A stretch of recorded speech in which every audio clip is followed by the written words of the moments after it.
estábamos viendo que se aconseja, antes de practicar las herramientas para expandir la conciencia, se aconseja poner unos buenos cimientos. Esos buenos cimientos, todos los sabios aconsejan que construyamos el carácter, formemos el carácter, que todo lo que hagamos en la vida lo hagamos con un espíritu servicial, un espíritu de ser constructivos, de ayudar al prójimo, a la gente, a las necesidades, sin ser misioneros, sino simplemente estar disponibles en cualquier momento y situación para ser útiles a la gente. Y luego investigar el motivo correcto. Investigar el motivo correcto y desarrollar la intención firme.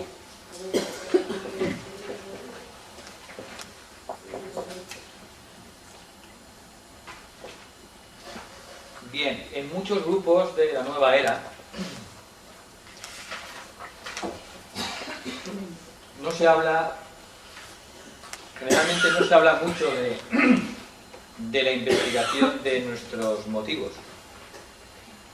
porque, bueno, es mejor pues hablar de otras cosas, más de la New Age. Sin embargo,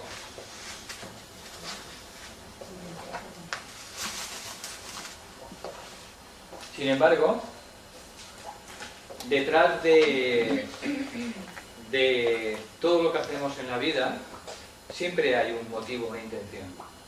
Y muchas veces desconocemos ese motivo. Lo que se nos pide es que seamos sinceros y honestos con nosotros mismos y empecemos a preguntarnos de manera sistemática y continua cuáles son nuestros motivos ocultos, nuestras intenciones detrás de lo que hacemos en la vida. Entonces, que investiguemos, que nos preguntemos. Cuando yo ayudo a una persona, nos preguntemos, ¿qué busco? No que se lo digamos, que nos preguntemos, ¿qué busco al ayudar a esta persona? ¿Qué persigo? Cuando hago pues, un servicio altruista, cuando hagamos una buena obra, ¿qué busco? ¿Qué persigo? ¿Qué intención tengo de verdad? Y que nos preguntemos nos hagamos esta pregunta.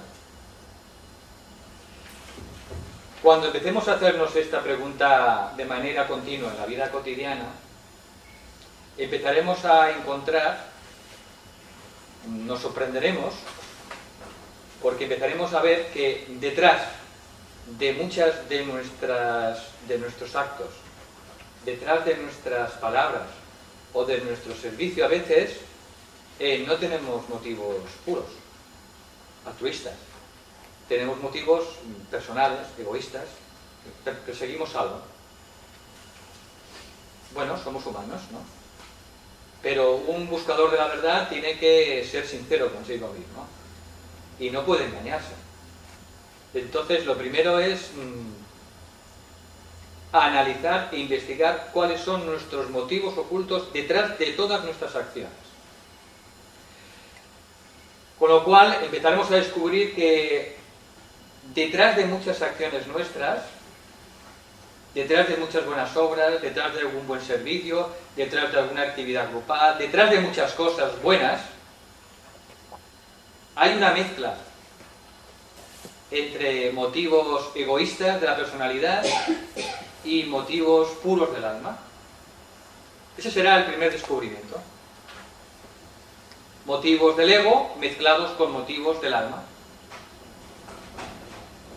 Bueno, pues ese descubrimiento es muy importante, porque a través de ese análisis, de esa toma de conciencia, de manera lenta y gradual, nuestros motivos se irán lentamente, gradualmente, se irán volviendo cada vez más puros, con el paso de los años. Pero el primer paso es darse cuenta. Lo más importante en la vida no es lo que hacemos, sino lo que nos mueve a hacer esa cosa. Desde el punto de vista de los maestros, lo más importante es nuestra motivación oculta. Como estamos aprendiendo, lógicamente, no se nos pide que todos nuestros motivos provengan del alma, sean puros. Simplemente que empecemos a investigarnos, a conocernos. Conocernos profundamente es el primer paso. Enfrentar lo que somos. La luz, pero también la sombra. De manera que si empezamos a preguntarnos continuamente cuál es el motivo detrás de esto que hago o que digo, porque cuando decimos algo también hay un motivo, perseguimos algo, egoísta o altruista del alma, poco a poco esos motivos se irán lentamente purificando y cada vez tendremos menos motivos que proceden del ego y cada vez más y más motivos que proceden de nuestra propia alma.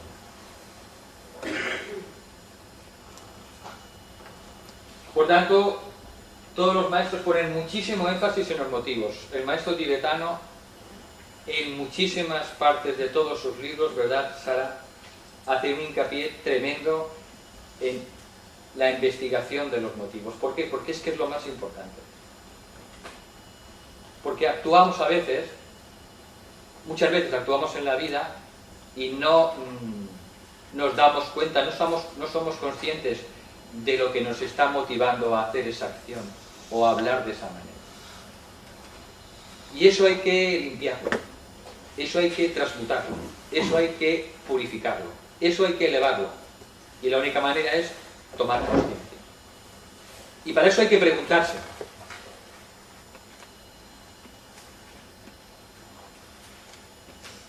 Y hay que preguntarse muy sinceramente. Y luego también nos piden, para poner esos cimientos de manera adecuada, porque todo exige en la vida una preparación, como hemos visto antes, que tengamos una intención firme. Una intención firme significa, pues eso mismo, que tengamos una aspiración ardiente y una intención firme para tirar adelante por el camino de transformación que hemos elegido. Nadie nos obliga a un camino de transformación personal. ¿Verdad que no? ¿Alguien le obliga? A nadie nos obliga. Entonces, si damos ese paso y asumimos ese compromiso con nosotros mismos, nos dicen todos los sabios que es que tiene que ser firme, porque si no es como una llama que se va apagando. Sentimos la meditación como que es algo importante, pero como la intención no es firme, pues la hacemos 2 días y luego ya nos olvidamos. Y como eso, muchísimas cosas en el camino espiritual. Nos proponemos formar el carácter, desarraigar cierto defecto en la personalidad, que nos es bien conocido, y como no tenemos la intención firme, esa aspiración ardiente, pues eso poco a poco lo abandonamos. Por eso en el camino espiritual es importante lo que se llama el fuego de la aspiración ardiente. La intención firme para tirar adelante, pase lo que pase. Sin aspiración ardiente, el mundo externo de las 3 dimensiones nos come. Y la única manera de superar todos los hábitos ancestrales que tenemos, todos esos hábitos, la única manera es a través de la aspiración ardiente. El fuego de la aspiración ardiente. Por tanto, eso es importante, porque si no, tenemos buenos propósitos y esos propósitos no se llevan a la ejecución, no los cumplimos. tanto, se nos recuerda que si realmente queremos tirar adelante, hemos de tener una intención firme, pero firme significa firme. El reino de Dios se alcanza por la puerta. Entonces, que esto no lo olvidemos mientras caminamos por el sendero espiritual. Por tanto, el tercer punto es investigar nuestros motivos, acostumbrarnos a implantar este hábito, investigar, preguntarnos continuamente ¿por qué hago esto? ¿Qué busco detrás de estas palabras con esta persona? Y así darnos cuenta de todo eso que nos motiva y que está o detrás de la personalidad o está en la, ¿no? Y la intención firme. Con esto ponemos los cimientos de ese edificio que constituyen todas las herramientas prácticas que han dado todas las tradiciones espirituales. Bien. Valentín, ese fuego, esa aspiración ardiente, ¿dónde nace en nosotros? ¿Qué podemos hacer para acrecentarla, para hacer que nazca en nosotros o que se haga más grande? ¿Hay algo que se puede hacer? Sí. Esa aspiración ardiente se puede avivar como el fuego cuando pensamos en los grandes seres, en los maestros, en las grandes almas. Por eso el tema de la devoción pura a los maestros, a los grandes seres, esto aviva en una manera muy importante lo que es la aspiración ardiente. De manera que pensar en ellos, invocarlos, llevar la imagen de un maestro en nuestro corazón, en las dificultades. Muchas veces atravesamos por dificultades en la vida, por crisis importantes, por momentos difíciles, por momentos de desasosiego, de dolor, de sufrimiento. Si visualizamos la imagen de un maestro en nuestro corazón, eso nos ayuda, nos protege en los malos momentos, en las tentaciones. La imagen del maestro es protectora y nos ayuda. Nos ayuda a tirar adelante, a desarrollar esa aspiración ardiente. Quizá para mí es el mejor camino, el camino más sencillo. Entre el camino de la cabeza y el camino del corazón, el más sencillo, el más fácil, es siempre el camino del corazón. El camino de la cabeza es el camino más duro, que puede llegar al mismo sitio, en los estadios más avanzados de la evolución humana, pero hay pocos seres humanos que van por el camino de la cabeza. La mayoría seguimos el camino del corazón. ¿Por qué? Porque es más fácil.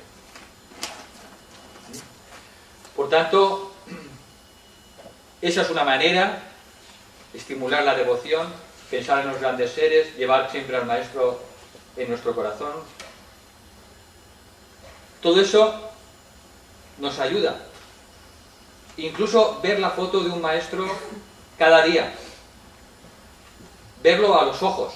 Un maestro que mire de frente una fotografía. ¿Sabéis que un maestro a través de una fotografía puede curar a un ser humano? De una simple foto. Un maestro de sabiduría puede curar a través de una foto, de un retrato suyo. Ese es un sistema oculto de curación. Porque cuando uno ve los ojos de un maestro con ese respeto, con esa profundidad, con esa devoción, el maestro responde.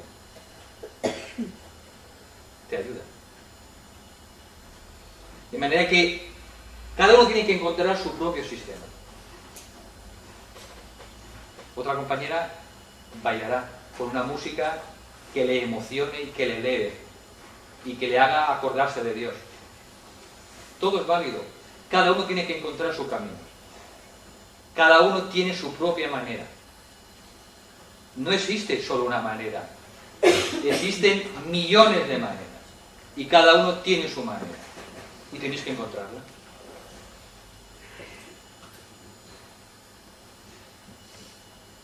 Cada uno tiene que encontrar para aquí su propia manera, su peculiar manera. Por eso somos todos diferentes. ¿Verdad que no somos todos iguales, no somos fotocopias? Cada uno tiene su propia manera de acercarse a Dios, de acercarse a los maestros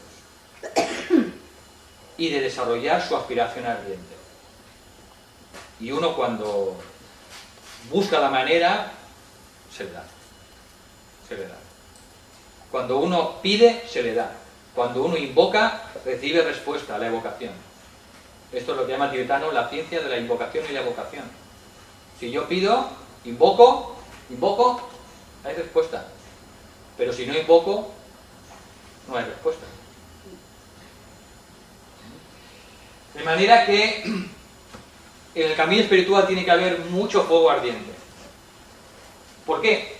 Porque como aspirantes que somos, como buscadores de la verdad, pues todos tenemos limitaciones, debilidades, fallos, errores, todos sin excepción. Y necesitamos esa aspiración, ese fuego ardiente para seguir adelante y si nos caemos 1.000.000 de veces, nos tenemos que levantar 1.000.000 de veces.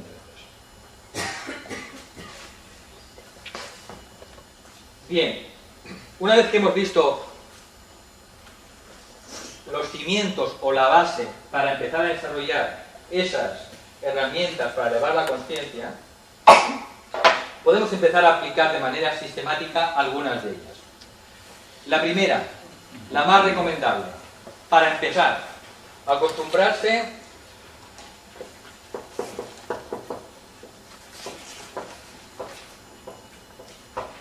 a situarse como el divino observador. El mayor tiempo posible, darnos cuenta que podemos situarnos como el testigo, como el divino observador que observa todo lo que hace la personalidad. De manera que entonces nos vamos separando en la consciencia de la personalidad y nos vamos situando en un foco de consciencia cada vez más elevado, que es la posición del alma. El alma es observadora. El alma no sufre en absoluto por lo que le pase a la personalidad. Os lo aseguro. El alma jamás sufre por lo que le pasa a la personalidad. No sufre. Observa. Como el divino observador desapegado. Y esa es una actitud, por tanto, una actitud o un trabajo interno que tenemos que ir desarrollando en la vida diaria. ¿Es fundamental para qué? Pues para irnos situando fuera de la personalidad. Estar dentro y al mismo tiempo fuera de la personalidad. Si no somos los observadores, los testigos divinos, estaremos siempre metidos en el problema, en el conflicto, en el meollo. Por tanto, esta técnica es fundamental. La ha dado el tibetano, todos los maestros sin excepción. Como el primer paso. ¿Alguien tiene alguna duda sobre esta técnica? ¿Esta herramienta? ¿Alguien tiene alguna duda? No. Perfecto. Bueno, yo quería decir una cosa. Sí. Cuando dice lo del observador, sí lo tengo muy entendido, pero entiendo yo que cuando dice divino observador es poder ver esa parte o intentar ver esa parte divina en lo que estamos viendo o lo que estamos viviendo, ¿no? En nuestra realidad. No, eso es otra cosa. El divino observador... Es por lo de divino que me... Sí. Porque, claro... Sí. Tu parte divina mira tu parte... Cuando observamos... Bueno, lo ves con el ser, ¿no? Cuando observamos, como observa el alma, entonces no enjuiciamos, no criticamos, no nos culpabilizamos. Simplemente observamos. Es una disposición de observación, pues se dice divino, el divino observador, en el que no se enjuicia a la personalidad. No se le dice, caramba, ni se la machaca, qué mala eres o qué... No. No se culpabiliza, ni se enjuicia, ni se critica. Solo se observa. Se observa, sin emitir juicio alguno. Por eso se llama el divino observador. Porque es desarrollar esa actitud que la que tiene el alma continuamente. Porque el alma observa la personalidad y no se queda afectada en absoluto por lo que le pasa. Y es así. Observar desde el alma o algo así, o intentar. Podríamos decir, mirar sin interpretar. Sin enjuiciar. Sin difícil. Mirar sin interpretar. Sí. ¿Es eso? Sí. Sin interpretar, sin enjuiciar, sin culpabilizar. Observar. Mirar. Podemos elegir el vocablo que queramos. Pero el tibetano dice textualmente el divino observador o el testigo, el divino testigo, que observa con divina indiferencia lo que le pasa a la personalidad, pero la observa. Es como el escultor que ve el trozo de mármol, empieza a esculpirlo y el escultor no se confunde pensando que el escultor es el trozo de mármol, ¿verdad que no? El escultor sabe que él es el escultor y lo que está haciendo es una obra de arte. Y él tiene muy claro que son dos cosas distintas, él y su obra de creación. Pues lo mismo, el divino observador tiene que observar la personalidad como el artista mira a su obra, a su trozo de mármol, está esculpiéndolo y lo observa. Y lo observa en todos los niveles. Observa los pensamientos, observa las emociones, observa las palabras y observa los actos. Observa todo en todos los niveles. Eso es ser el divino observador.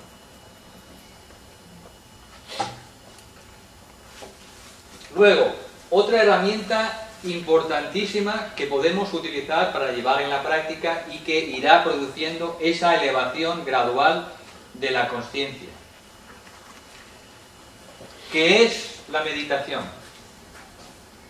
La meditación en la línea espiritual o esotérica, cualquier meditación en la línea esotérica, lo que hace es abrir un canal entre el alma y el cerebro físico. Y tiene que ser diaria. Por tanto, la meditación es la mejor herramienta, o una de las mejores herramientas, para abrir ese conducto entre la consciencia del alma y la consciencia del cerebro físico, y con el paso del tiempo produce lo que se llama la creación del antakarana o el puente del arco iris, que es un puente de conexión y de comunicación entre el alma y el cerebro físico. De manera que llega un punto que el cerebro empieza a registrar lo que el alma está viviendo en su propio mundo. Ahora tenemos, todos nosotros, tenemos solo lo que se llama el cordón de plata, que es el hilo de vida y el hilo de consciencia unidos, a través de los cuales el alma bombea solo su vida y su consciencia hasta el cuerpo físico. El hilo de vida está anclado en el corazón y eso permite que la vida bombee. Cuando el alma desancla el hilo de vida en el corazón, el cuerpo se desintegra y se desmorona, se descompone. El hilo de conciencia está anclado en el cerebro, en la zona de la glándula pineal, y permite que tengamos consciencia. Cuando el ser humano, cuando el alma desancla el hilo de conciencia, la personalidad cae inconsciente, en coma. Hay gente que conserva el hilo de conciencia, está en coma, pero el hilo de vida todavía no se ha anclado. Esa persona está, pues eso, en coma. Pero nada más tenemos esto. Hay un hilo, un tubo de comunicación que podemos construir entre la personalidad, entre el cerebro y el alma, que es lo que se llama el puente del arco iris.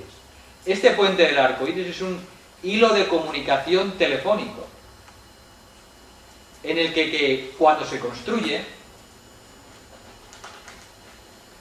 el alma y el cerebro están en comunicación, y el cerebro sabe lo que hace el alma y el alma sabe lo que hace el cerebro. Es un puente de comunicación, extender un hilo de teléfonos, como si fuera de Telefónica. La conexión se ha creado. A partir de ahí hay comunicación continua, las 24 horas. No hay pérdida ya de conciencia. Por la noche, entonces, sabe el buscador, la verdad, qué es lo que hace durante la noche. No hay lapsus de conciencia. ¿Por qué? Porque se ha creado ese hilo de conexión entre el alma y el cerebro físico. Y no solo eso. Cuando se crea ese puente del arco iris a través de la meditación, cuando abandonamos el cuerpo físico al morir y renacemos en la vida siguiente, conservamos entonces la memoria de lo que hicimos en las vidas anteriores. Porque la comunicación no se arroja, permanece. Y eso solo se hace a través de la meditación. Por tanto, la meditación es fundamental en el camino espiritual si queremos ir entrando y experimentando niveles de conciencia cada vez superiores. Esos niveles que de momento nos están vedados y cerrados para muchos de nosotros. Y tiene que ser diaria. Y tiene que ser una meditación en la línea ocultista, en la línea esotérica, en las que no existe ningún tipo de riesgo. Por ejemplo, en cualquier meditación esotérica jamás se trabaja sobre los centros inferiores, los centros infradiafragmáticos. Siempre se trabaja del diafragma hacia arriba, con el corazón, el centro laríngeo, el centro alma y el centro coronario. Jamás se trabaja con los centros inferiores. Hay ciertas cosas que son iguales para todas las técnicas de meditación en la línea esotérica u ocultista avalada por la jerarquía, por los maestros. Por tanto, cada uno tiene que encontrar su sistema de meditación si quiere desarrollar ese canal de comunicación con el alma. Y puede elegir cualquier meditación en la línea ocultista, sea en la línea del baile, en la línea de teosófica o en la meditación que yo sigo y que yo doy, que es una meditación en la línea del Agni Yoga o el Yoga del Fuego. Bien. Quiero preguntar por qué a mí por lo menos me resulta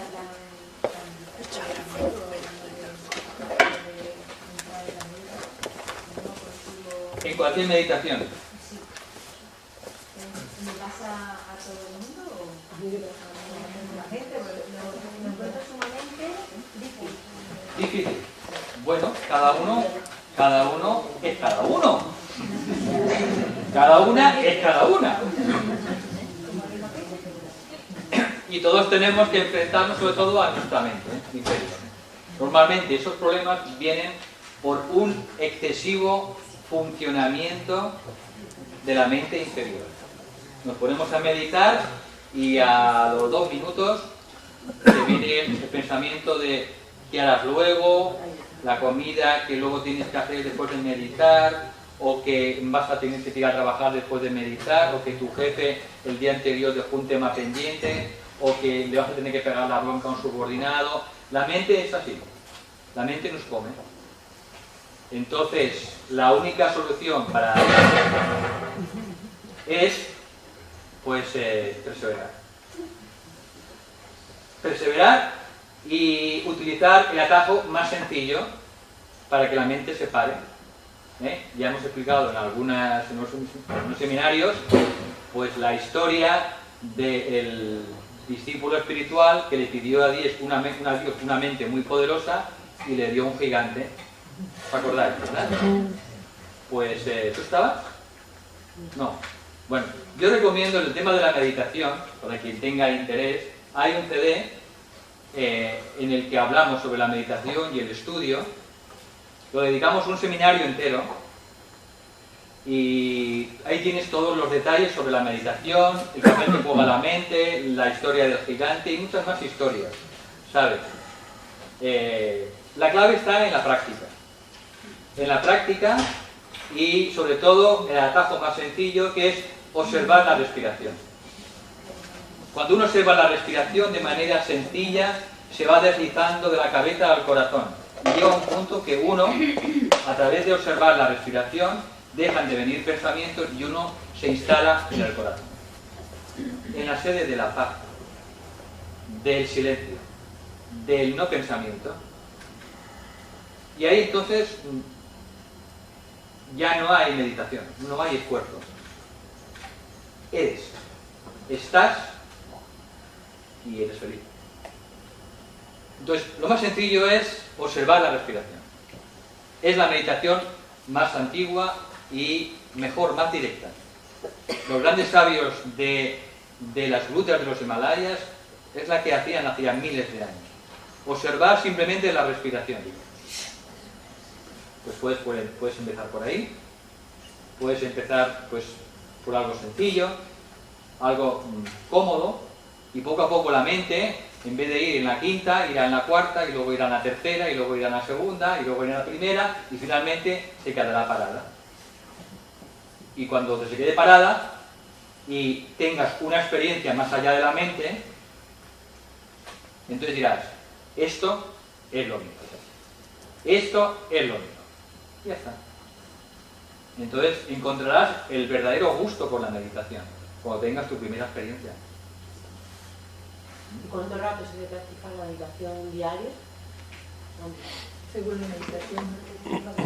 5 minutos, 10 minutos, 15 minutos. ¿No es mucho, mujer? ¿A qué no? Claro. Tú tienes que encontrar tu tiempo. Tu tiempo.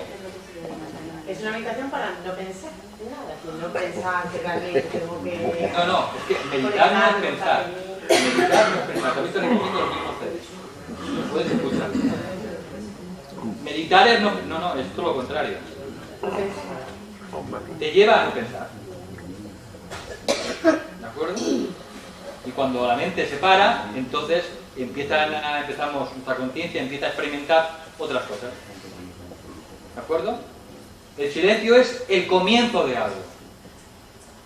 No el final, el comienzo.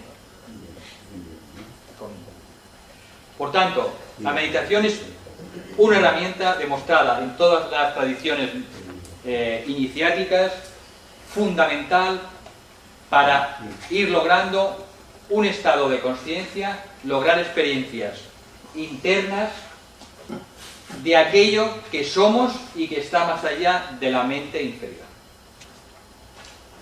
Y se trata de experimentar, no de filosofar ni leer. Lo que nos transforma no son los libros.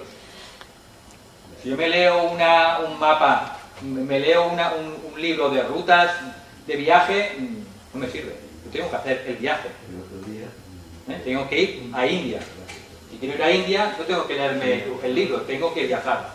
Y ahí obtendré la experiencia. Por tanto, no es lo mismo leer que tener la experiencia. Y cuando uno tiene experiencias, entonces su vida cambia y le encuentra el gusto a meditar. ¿A ti te gusta comer? ¿No te gusta comer? ¿Te da repulsión comer? ¿No te da repulsión? ¿Te gusta comer? ¿Te tienen que obligar a comer? No. Cuando llega la hora, da gusanillo. Por lo mismo, cuando uno se acostumbra mediante el hábito a meditar, pues cuando se despierta a las 5 de la mañana o a las 7, depende, cuando uno elija la hora, pues se despierta porque con ese gusanillo y a ver esta meditación qué me depara, a ver qué experiencia voy a tener, a ver qué me va a pasar. Y te levantas con el gusanillo contento, cantando. Pues igual, cuando vas a comer no pones cara de... no. ¿Verdad que no? Con cara de asco, ¿no? Tú vas a comer a gusto. Pues lo mismo ocurre con la meditación. Llega un punto que uno espera la hora de la meditación, se levanta antes de hora para meditar, esperando ese momento sublime, sagrado, en el que en ese espacio pueden pasar cosas maravillosas. Solo cosas maravillosas. Y ya está. Entonces, hay que cogerle gustillo.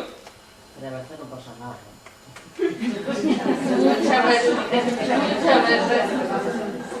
A veces no, pero de vez en cuando sí. De eso. De vez vez en cuando sí. Lo que no hay es que esperar nada, para que cuando venga. Exacto. De hecho, muchas experiencias internas vienen cuando no esperamos nada. Y además generalmente viene después de acabar Las expectativas no son buenas. Pero bueno, todo eso es el juego, un jueguecillo de la meditación y todo lo que yo... Entonces, si queréis más información, yo os recomiendo ese seminario, es un CD, con muchas anécdotas, con muchas historias sobre la meditación. También aquí hay un CD con la meditación que yo hago, que yo aprendí hace ya muchos años, y también hay papeles, hay ayudas por todas partes. Entonces, y si no hay otras meditaciones, está Sara en la línea de Alice Bailey. Tienes gente aquí en este grupo, afortunadamente, que puede orientarte en una meditación en la línea esotérica, ocultista. Yo pienso que la Dalida y Lida hacerle más fácil. Es mi opinión. O más difícil. No. Mi opinión. Cada uno... Hay que probar. ¿Verdad que cuando se ha visitado las rebajas vais probando a ver? Esto me gusta, no me gusta, pues igual. Pues probar, y cuando tengáis alguna experiencia interna, entonces eso resonará y diréis, caramba, esto tengo que ir por aquí, porque a mí esto me encuentro a gusto, tengo más paz interior, sin aspirar a grandes experiencias internas de iluminación, que también pueden llegar. ¿No? Entrar en niveles de conciencia superiores, que ese es nuestro destino. Experimentar niveles y experiencias de conciencia sublimes. Pero bueno, hay que empezar por un lado. Y la mejor manera es la meditación. Los demás ya vendrá por añadidura. Exacto. Bueno, luego, otra herramienta que los grandes sabios descubrieron, muy útil, a lo mejor para los que todavía pues, ven que la meditación les cuesta un poquillo, es la pronunciación de sonidos sagrados. Lo que se llaman mantras. Pero son sonidos sagrados.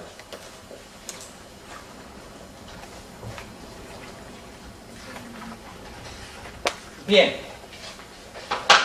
La definición de mantra en Oriente es aquello que nos protege mientras lo pronunciamos o mientras lo cantamos.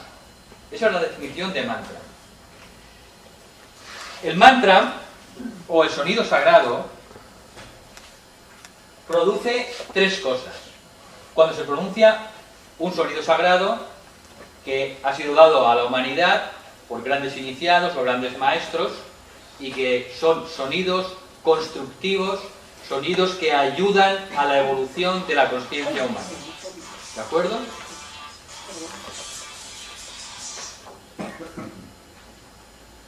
Todo sonido sagrado produce tres cosas. Primero, protección.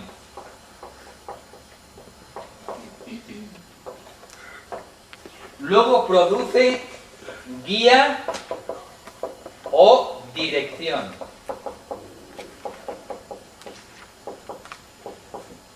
Y por último produce iluminación.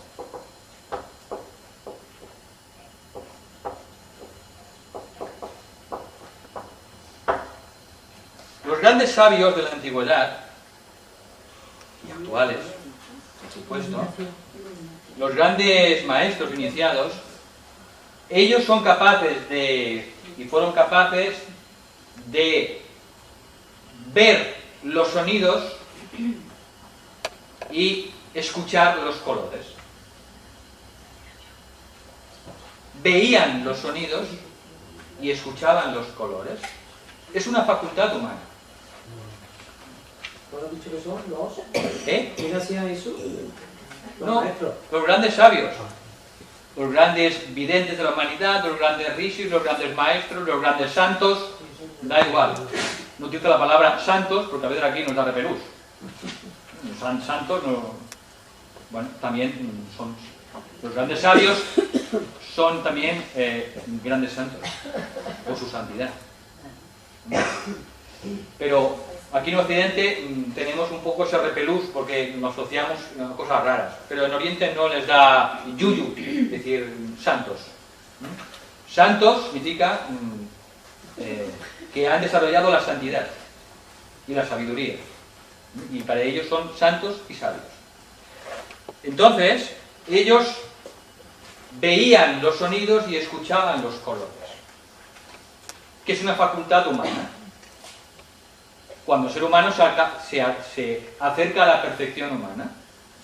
Y ellos se encontraron que detrás de la naturaleza hay unas fuerzas o seres elementales y ángeles o devas que son las que mueven todas las fuerzas y energías de la naturaleza y del cosmos, porque son seres en múltiples niveles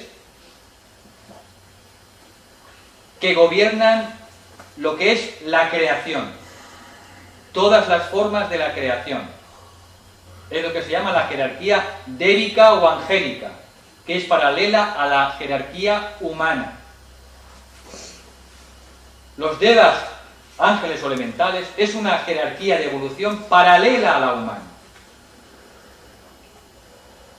Los humanos y los devas no nos podemos juntar, porque estamos evolucionando en líneas paralelas, excepto en estadios muy avanzados en los que el ser humano se puede transformar en un deva.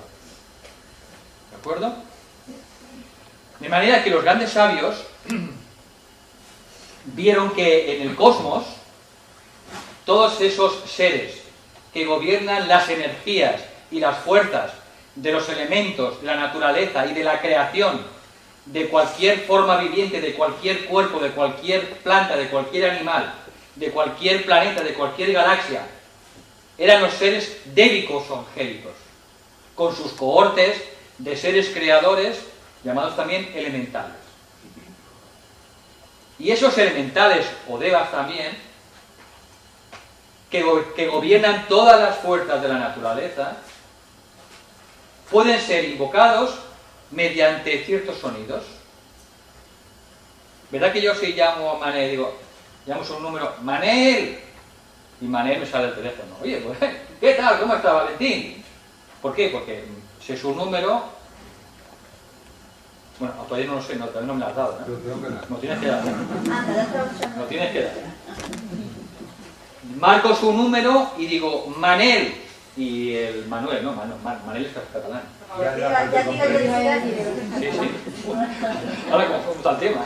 ¿En Cataluña? Bien, pues igual. Los grandes sabios descubrieron que cada fuerza de la naturaleza podía ser invocada como cuando damos el interruptor de la pared de la luz. Cada fuerza de la naturaleza podía ser invocada mediante un sonido determinado que ellos descubrieron. ¿Por qué? Porque también descubrieron que los sonidos de la creación son los que están detrás de toda la creación y que cada sonido crea mediante un color y ese color crea una forma geométrica y esa forma geométrica es la que finalmente se transforma en cualquier forma, cuerpo o apariencia.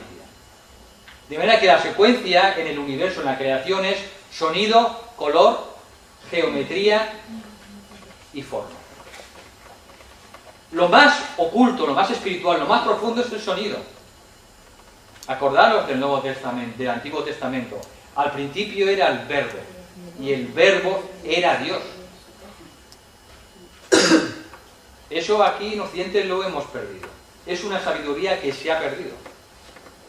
En Oriente, en determinados templos, grutas iniciáticas o templos de misterios, eso todavía está conservado.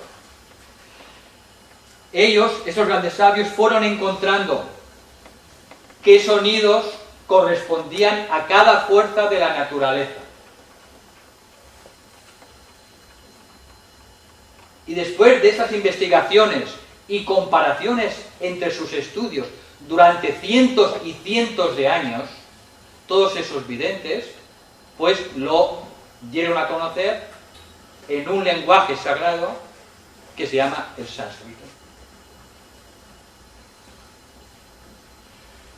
De manera que si yo digo en castellano paz, paz, o en catalán pau, pau, bien, tengo derecho a una palabra en catalán, ¿no? Y yo digo Shanti, Shanti, con pan y pau, no le he dado al interruptor, no. Pero si yo digo Shanti, caramba, digo Shanti y resulta que ciertas energías del cosmos que tienen relación con la paz entran en mi ser. Y ellos lo vieron. Lo vieron. De manera que diciendo Shanti el ser humano cada vez empieza a tener más paz interior. Y así, uno detrás de otro, empezaron a encontrar esos sonidos sagrados que eran los interruptores, la llave de todas las fuerzas de la naturaleza. Lo que ocurre es que eso, claro, en la época, en la raza atlante, eso se fue de madre. Por eso tuvieron que restringir toda esta sabiduría, este conocimiento oculto. Y desapareció de la faz de la tierra. Solo se dio en los templos iniciáticos. Porque el peligro era muy grande. Porque en la naturaleza hay cosas constructivas y cosas destructivas. Entonces, como todo en la vida, la energía o el dinero, por ejemplo, no es ni bueno ni malo. Depende cómo se emplee. La energía es neutra, no es buena ni mala. Y lo mismo el sonido, según cómo se emplee, puede ser muy bueno o muy malo. Ahora que estás comentando este tema, seguro que aquí muchas personas habrán visto los cristales, y también los cristales de Masaru Emoto. Se puso a fotografiar el agua y justamente hace pruebas poniendo diferentes canciones y van saliendo formas diferentes. Igual con la palabra, por ejemplo, usa la palabra gracias y la pone en inglés y la pone en japonés. Y es diferente el cristal, no es igual gracias en inglés que en japonés. Y en la mañana comentabas que justamente es la ciencia la que nos va a ir mostrando estas verdades, ¿no? Sí. Entonces, como ha tenido que llegar este hombre a hacer sus fotos ahí y tal. Eso es un avanzado. Eso es un avanzado. Porque ha abierto un camino, es un pionero este hombre. Entonces, bueno, él está demostrando el poder del sonido. Y el sonido cristaliza en determinada forma geométrica. Pero la secuencia verdadera es sonido, color, forma geométrica y apariencia. ¿Cómo se llama este señor? Masaru Emoto. Masaru Emoto. Hay muchos vídeos muy bonitos, también libros tienen, en el que hay experimentos en el que se pronuncian ciertos sonidos y esos sonidos se emiten con agua que luego se congela y esa agua cristaliza de determinada manera. Entonces, esa agua en la que se le va poniendo a lo mejor música de Mozart o se le pone música heavy metal estridente, pues uno dará una estructura bellísima y otro dará una estructura caótica, oscura, rarísima. No llega a estructurar, o sea, no llega. Y así todo. Uno puede decir una palabra, otra, y este científico pues ha ido haciendo estas investigaciones y esto ha hecho algún libro, hay vídeos y lo podéis encontrar, es muy bonito. Bien, pues este hombre es un pionero en este sentido. Bien, de manera que los grandes sabios descubrieron todo este potencial del sonido. Ya ha dicho sonido, color, Forma geométrica, geometría, por eso la importancia también de las formas geométricas, también trabajar con formas geométricas, con los sólidos platónicos, es una manera de trabajar, porque las formas también emiten ondas de forma, y hay ciertas formas que son arquetipos o patrones del mundo espiritual que son perfectas, y eso también nos recompone, nos perfecciona. Por tanto, hoy en día ya se está trabajando con formas geométricas, con los sólidos platónicos y con ondas de forma que ayudan a curar a los seres humanos. Bueno, pues ellos encontraron todo esto, lo llamaron sánscrito, Devanagiri, en la India se le llama así, que significa el lenguaje de los devas, el lenguaje de los dioses. Y discípulos o iniciados avanzadísimos como Blavatsky o como Alice Bailey, ellos hablan de la importancia del sánscrito y de pronunciar sonidos sagrados en sánscrito. Bien, ¿qué ocurre cuando pronunciamos un sonido sagrado? Bueno, también en los últimos tiempos el idioma inglés, los devas lo están estructurando también para ser vehículos para ciertos sonidos sagrados. Ya sé que a todos se nos da muy mal el inglés, pero el tibetano también lo dice en uno de sus libros, que hay 2 maestros al menos que están arreglando a niveles sutiles el inglés para que pueda ser un vehículo para sonidos sagrados en el futuro. Porque el inglés y no el español, mala suerte hemos tenido. Pero ¿viene el inglés del sánscrito? no tiene nada que ver. Lo están arreglando en los éteres el inglés, ¿vale? Como vehículo también de los sonidos sagrados y ciertas fuerzas de la naturaleza. De manera que cuando pronunciamos estos sonidos sagrados, ¿qué hace un sonido sagrado?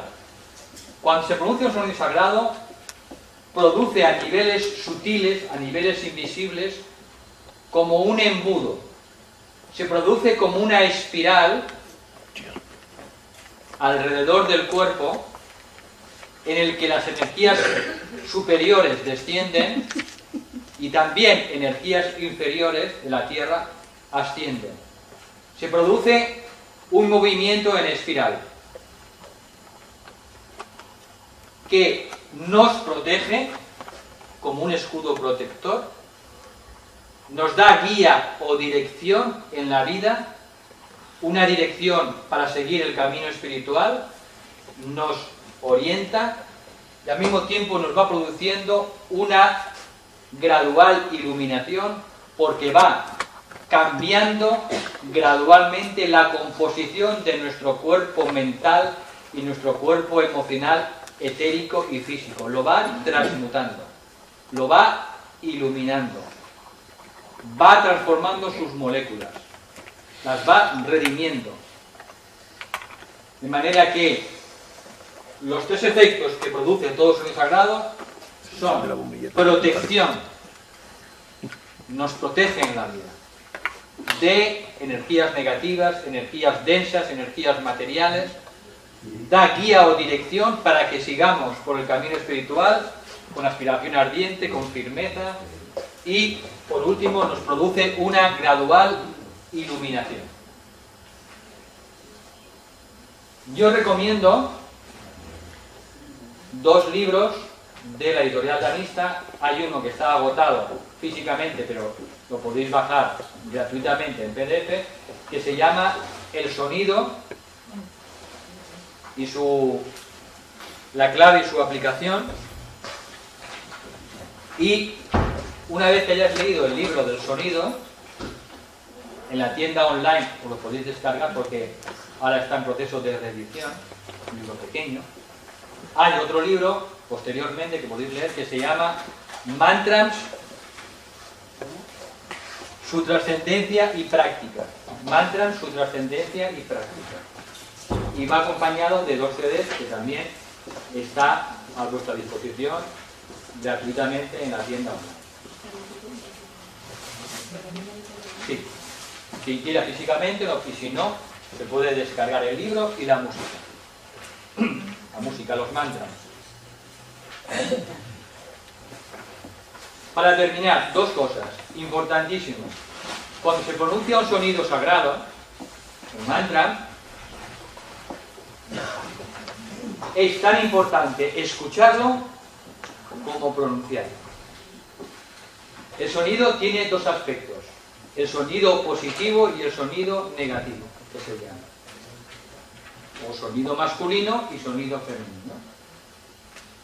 El sonido, en su aspecto positivo, es escuchar el sonido.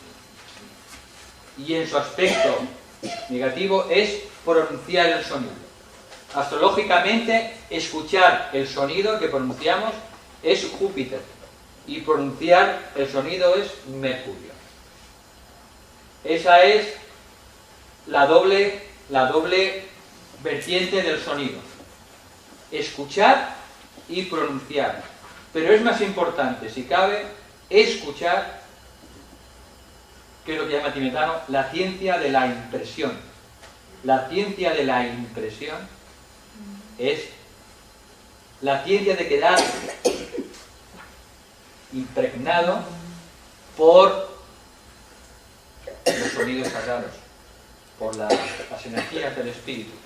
Eso es Júpiter y la expresión es Mercurio. Por tanto, cuando pronunciéis cualquier sonido sagrado, escucharlo profundamente. ¿Por qué? Porque ponemos aquí un magnetofón pronunciando un sonido sagrado, el Om, y el magnetofón no se va a hacer más espiritual. ¿A qué no? ¿Por qué? Porque es que no hay nadie que lo escuche. Es la diferencia entre nosotros y una grabadora. ¿Vale? Por tanto, esto es importantísimo. Y luego, cada sonido sagrado, cada mantra, pues tiene ciertas claves. En general tiene una clave de color, tiene una clave geométrica, de símbolo, tiene una clave de frecuencia, de veces que se tiene que repetir. Son cosas que también ellos descubrieron. Valentín, yo pensaba que la impresión no tenía palabra, era la idea que te llegaba. Es mucho más profundo, mucho más profundo.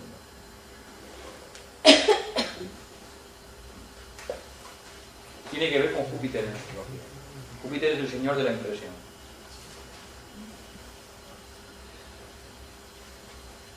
Bien, del sonido podemos hablar un seminario entero como mínimo. Pero como es más fácil que vayáis al libro, pues yo os recomiendo esos dos libros, para quien tenga interés. El sonido es una herramienta de las más potentes, esa es mi experiencia personal. ¿Por qué? Porque el sonido trabaja en los tres niveles de la personalidad humana. Transforma la calidad de los pensamientos, transforma la calidad de los sentimientos, las emociones, transforma el cuerpo etérico e incluso cambia el ADN del cuerpo físico. De hecho, ya hay experimentos en Rusia que empleando el sonido han cambiado a un ser en otro, un anfibio en otro, utilizando ciertos sonidos. Por tanto, el sonido cambia el ADN. Me refiero que estamos en los inicios del descubrimiento de algo extraordinario. La ciencia está empezando a vislumbrar el poder del sonido. Seguramente, porque somos muy tontos, empezará descubriendo la parte destructora del sonido. Y pronto veremos armas de destrucción masiva basadas en el sonido. que ya están. Ya están investigando. Yo creo que ya está. Sí. Pasa que no lo sabemos.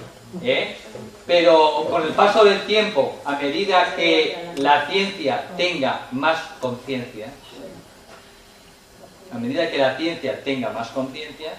entonces la humanidad empezará a adentrarse dentro de el misterio del sonido. El maestro tibetano dice en un libro que se llama Cartas de Meditación Ocultista: el que conoce el sonido lo conoce todo.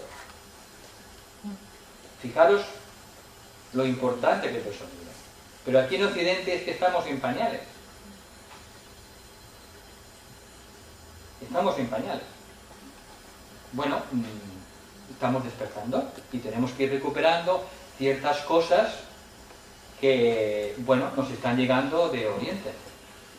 Pero en la Biblia ya se decía que las murallas de Jericó fueron derrubadas por el poder de las trompetas. Y grandes monumentos y muchas pirámides, la mayoría, fueron construidas en base al sonido. Porque el sonido crea ese embudo en el que una gran piedra levita perfectamente. Crea la antimateria. Yo creo que en la guerra también el sonido como Lo que hemos dicho, claro, el sonido tiene su parte constructiva y su parte destructiva. Y tenemos nosotros que trabajar y aprender a utilizar el poder constructivo del sonido para transformarnos y para transformar nuestra conciencia. Porque el sonido lleva a cambiar y a transformar y sublimar nuestra conciencia. Las 8:02, lo dejamos aquí y hacemos, antes de terminar, 3 horas.